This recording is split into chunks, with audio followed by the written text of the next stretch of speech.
Hi, this is Ryan. I'm usually talking about politics, but today I'm going to talk about religion. Religion is not, this is something I wrote, so I'm just going to read it. So it sounds like I'm reading because I am. Religion does not deserve a position of non-criticism and esteem and intellectual respect. Religious people should be tolerant of each other because there's no way they can really claim that one religion is any less silly and insane as any other religion. It would be like asking which Harry Potter movie is the most possible. The Bible is a joke. The Old Testament stories are just as crazy as other commonly rejected creation myths. Only in religion could a talking donkey, unicorns, witches, and sorcery be thought of as real. Only in religion can a man live inside a whale's belly for 3 days, or have a man with magical hair that gives him super strength. Only in religion can worldwide genocide be seen as righteous. Only in religion is it acceptable to talk to children about mass murder, sex, torture, and war, and then turn around and threaten them if they don't accept all of it, no matter how crazy it sounds, even to a child. We no longer explain natural disasters as results of God's mood swings. We no longer claim gods are making the lightning or volcanoes. We no longer explain languages by God's tantrum over a Tower of Babel, temple to another god. Most people, including Christians, no longer believe in a 7-day creationism or a loony fables like Noah's Ark. However, many believe that the story of Moses and the Pharaoh is actually true. It is totally contrary to history. Cyrus the Great who freed the slaves. But that doesn't seem to matter. There was never a magic contest between Moses and the Pharaoh's wizards changing sticks into snakes, or a foot race going right through a parted Red Sea.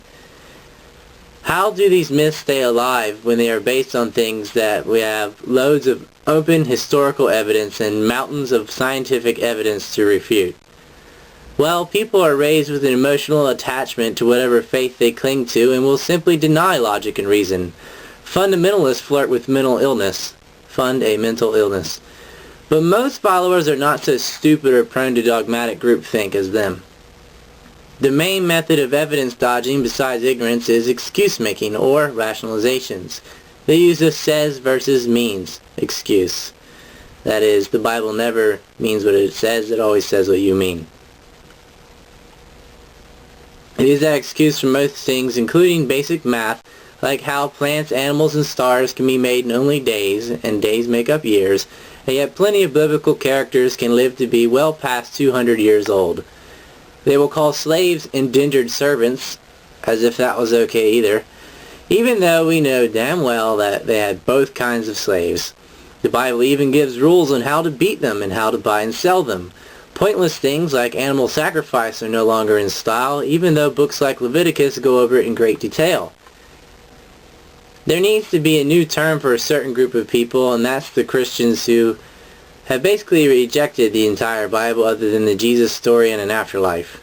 Their argument for God is not for the Christian God per se, but just for a God in general.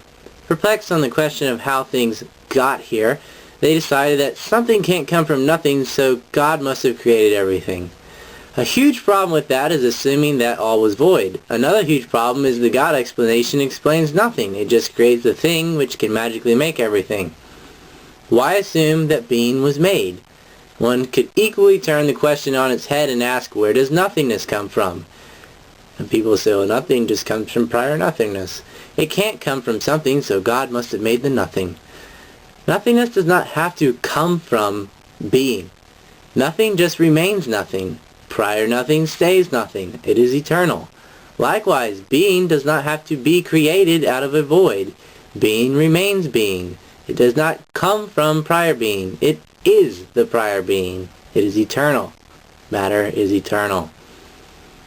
Now, even a lot of science-type nerds, let's say the agnostic bunch, believe in the theory of the Big Bang. The Big Bang theory was proposed by a Catholic bishop 2 years before Hubble.